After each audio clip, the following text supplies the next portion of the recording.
Iraq's turning point, Erbil and Baghdad on the way to achieve a historic deal to restore oil and freeze salaries.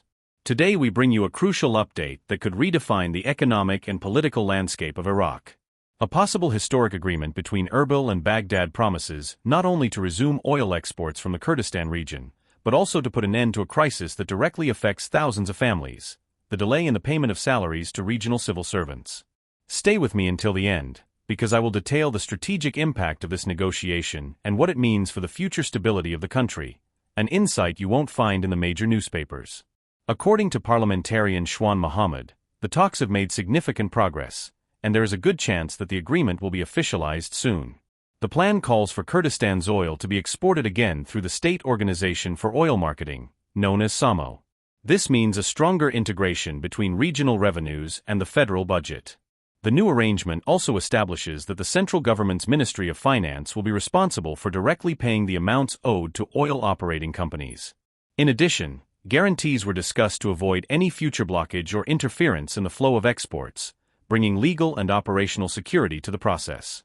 For the population, the most immediate impact will be felt in the wage issue.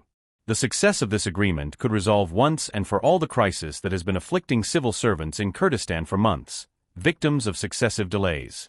For many, the problem symbolized a policy of collective punishment, an expression used to describe the strategy of putting political pressure on the region by withholding essential resources.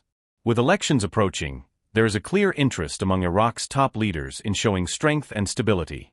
Overcoming historical differences between Erbil and Baghdad is now seen as an essential step to consolidate internal support and show the world a renewed commitment to the transparent management of natural resources. The global context is also putting pressure on Iraq. The decline in oil exports has reduced crucial revenues, while the international community demands greater clarity on the use of resources and the fulfillment of contracts. This agreement, therefore, goes beyond borders. It signals to investors and external partners that Iraq is willing to unify efforts and maintain the flow of oil, a vital asset for its economy. Analysts point out that, if signed, the pact could pave the way for resolving other long-standing financial disputes and create a more stable environment for future negotiations, whether in infrastructure, security, or social development. The general expectation is that, with the re-establishment of exports via SAMO and the unblocking of salary payments, confidence in the central administration will increase, benefiting the entire production chain and improving the quality of life in the region. And if you've stayed this far, you deserve to know. Experts point out that, in addition to boosting the local economy, the measure could accelerate foreign investment in strategic sectors, including renewable energy, infrastructure, and technology. In other words, it's not just about salaries or barrels of oil. We're talking about a new cycle of development and a possible restart for a region historically marked by conflict and instability. If you enjoyed this in-depth analysis, be sure to subscribe and turn on notifications. In the coming days, we will bring you exclusive updates on the behind-the-scenes of the negotiations and the Iraqi government's next steps.